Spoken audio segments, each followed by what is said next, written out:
Since the lockdown, SANTACO has been working closely with our government in effort to play its part of saving not only the country, but importantly, the vulnerable communities that we transport on a daily basis.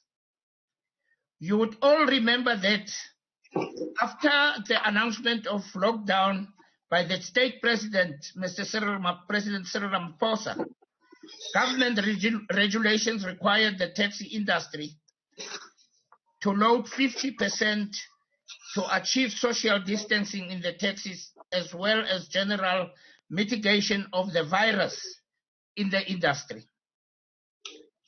It was the most difficult time of our business because the regulations allowed only 15% of the taxi industry legally operating fleet to provide a service. The service was mainly for the transportation of employees of essential services.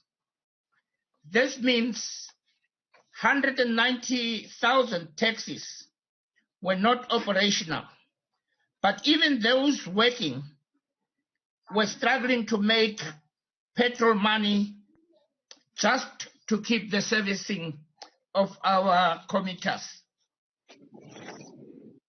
We consequently requested a meeting with the Minister of Transport, Honorable Fikile Mbalula, to propose solutions to the situation.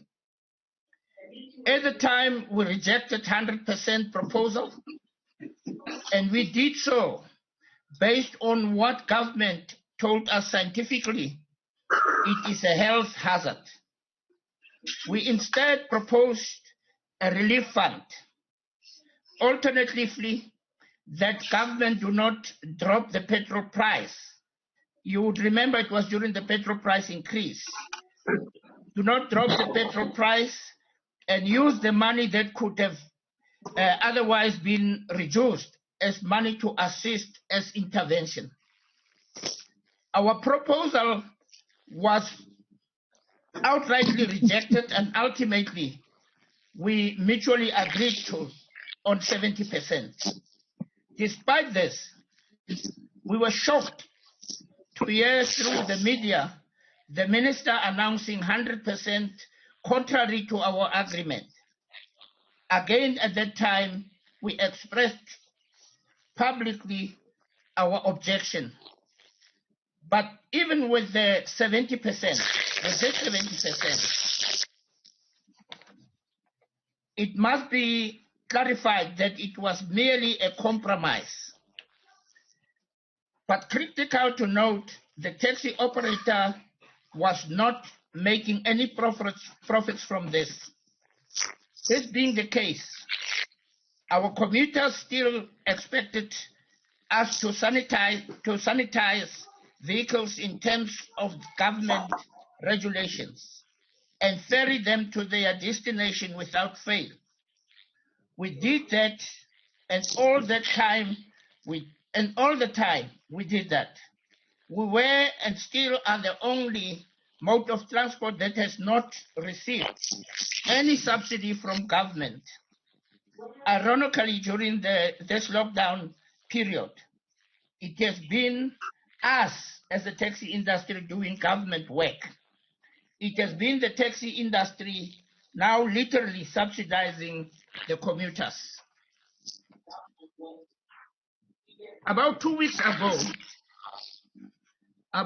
ago, the Minister of Transport, surprised when he made an announcement about the government taxi industry relief fund.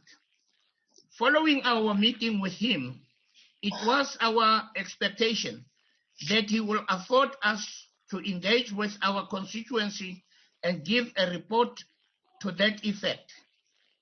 The minister knew that the matter was sensitive and we had no agreement in place with him on it. We are therefore inclined to believe that the minister wanted not only,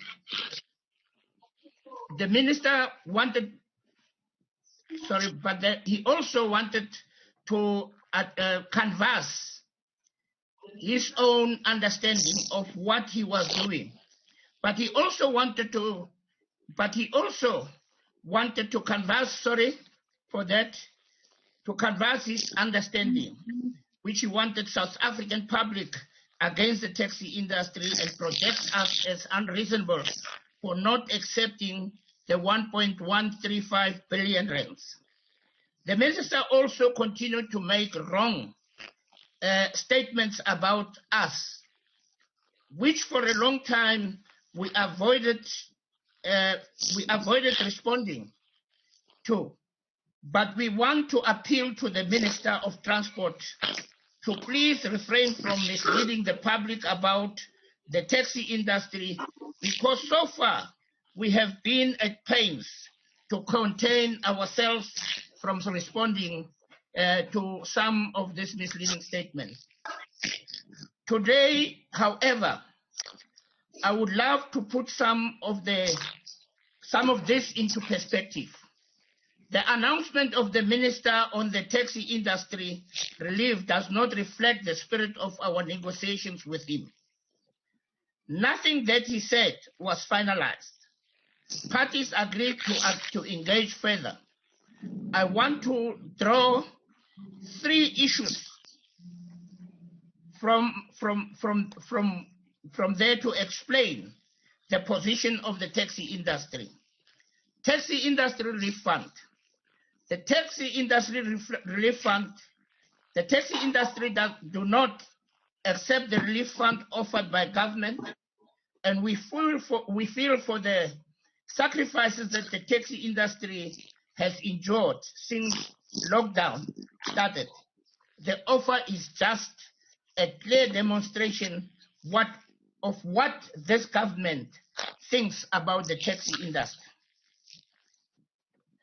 Registration of taxi operators with SARS, and I want the media to take note of this because it's very serious. All legal top taxi operators in South Africa who possesses an operating license also have a SARS tax clearance certificate. Our proposal to the minister was that since this is the case, why doesn't government use the operating license certificate as a qualification criteria instead of creating a complicated process for the applicants? If the issue is about general formalization, which we do not dispute, we are saying do it as a phase 2, Minister. On the operating licenses, the minister says we requested that receipts be considered as proof that operators have applied for operating license. We reject the minister's assertion that government has been considerate to even accept receipts as part of application for relief. We want to express that government does not have a choice but to accept these receipts, because these receipts are the creation of government deficiencies. And you can go to Gauteng, you'll see that operators mainly in Gauteng have these big problems.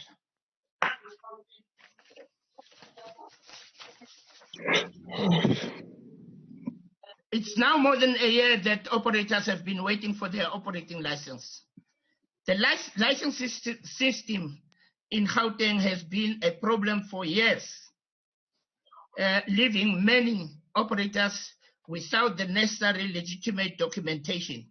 It is for this reason we want to challenge the minister that in the event these operators who have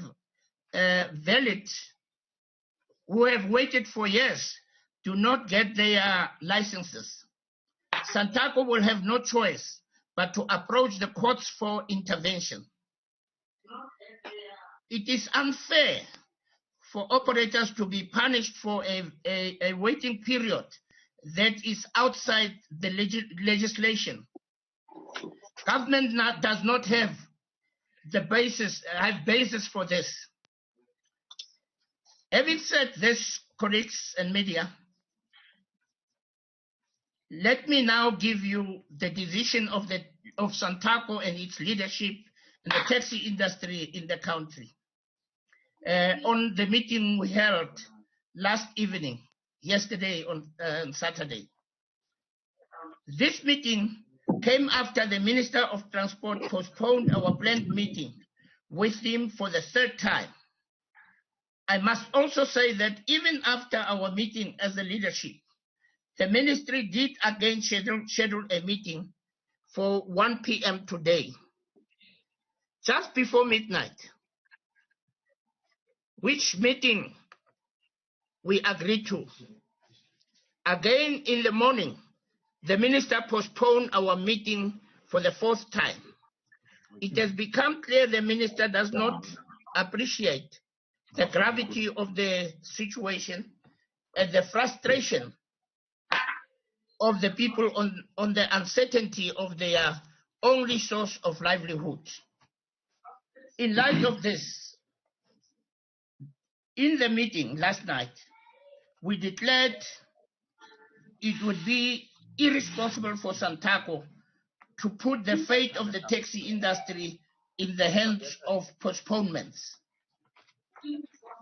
3 weeks ago, we approached the minister to present to him 4 issues, namely, the 4 issues are the following, namely the relief fund, the 100% loading capacity, opening of long-distance operations and for the operators of long distance to operate. And we had also the taxi fares. The minister requested time to consult with the Command Council, and we asked our people to wait. And since we have been waiting in vain, the leadership last night made the following decisions. We have decided that leadership of SANTACO provinces must inform their structures that as from tomorrow, the 29th, that is Monday tomorrow, all taxis must load 100% capacity, whether the minister approves or not approves. All taxis must load 100% capacity, and all long-distance taxis must resume operations as from tomorrow morning. And we are also indicating that no permits will be wanted from passengers who get into the long-distance taxis. This is a subject to the necessary safety measures that includes. This is a subject that also necessitates safety, which includes the following: wearing of masks in the taxis, which is compulsory in terms of the law, sanitation of taxis and commuters as they board taxis.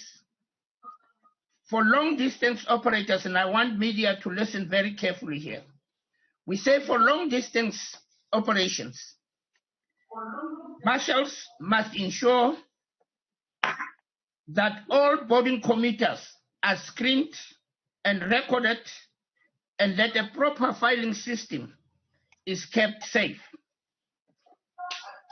All regional taxi councils of respective long-distance taxis must be given a weekly report, of this information, including taxis that loaded.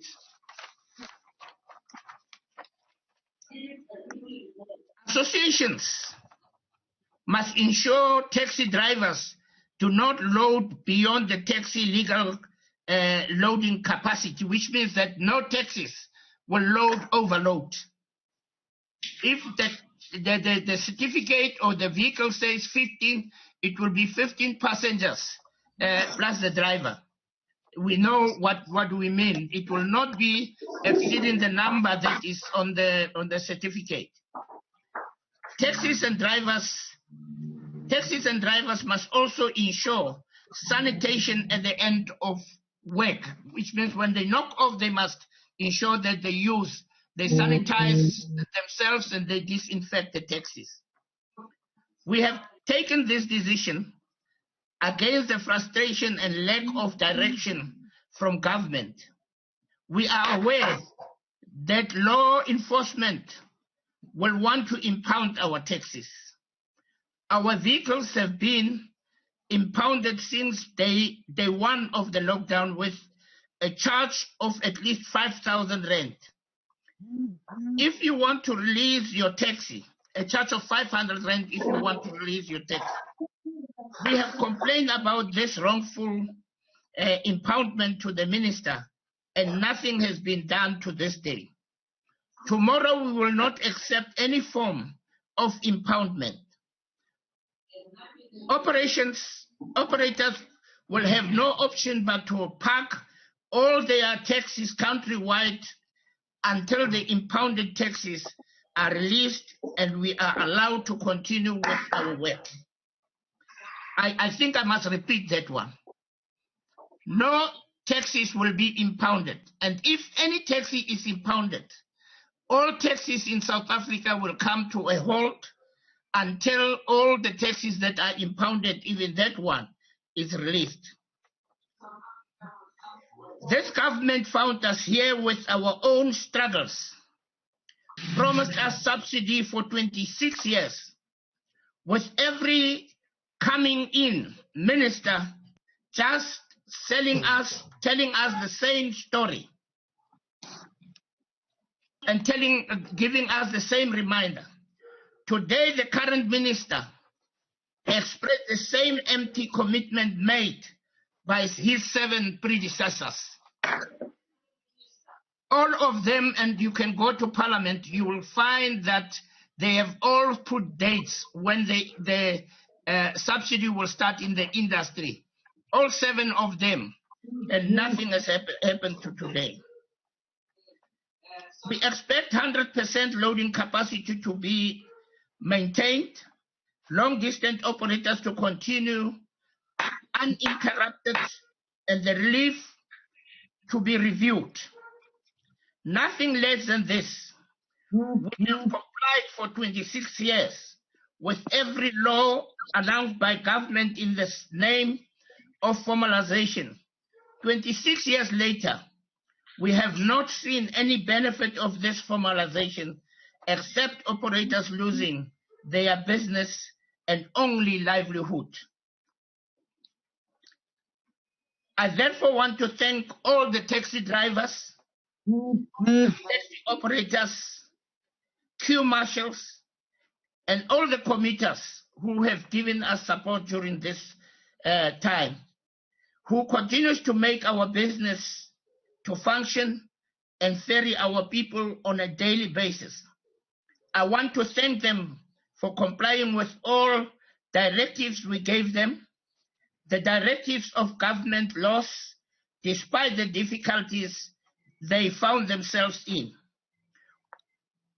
We have all done our part to play the ball. But at this moment, I must indicate to South Africans and to the media and to government that we have decided to face the bull and take the bull by the horns.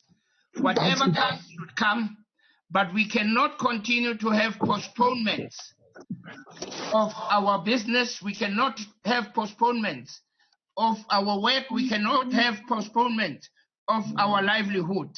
So we are saying all operations as from tomorrow, the 29th, in all the 9 provinces will be loading 100% capacity, but in compliance with the regulations as we have indicated.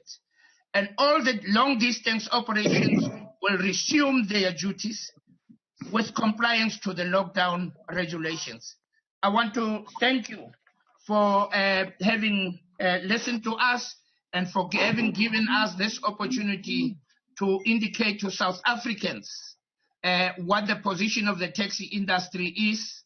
And lastly, I just want to ask the media, please don't call me a taxi boss. Just call me a leader of the taxi industry if you don't know my position. But we are not bosses, because the word boss comes from with a very bad history. I thank you, ladies and gentlemen. Thank you, press members of the. Thank you, press. Thank you, members of the media, for listening. If you allow me, press, I would want to take each chairperson of the provinces just to make their own input if they have, and then we can then allow the media to ask questions. I will start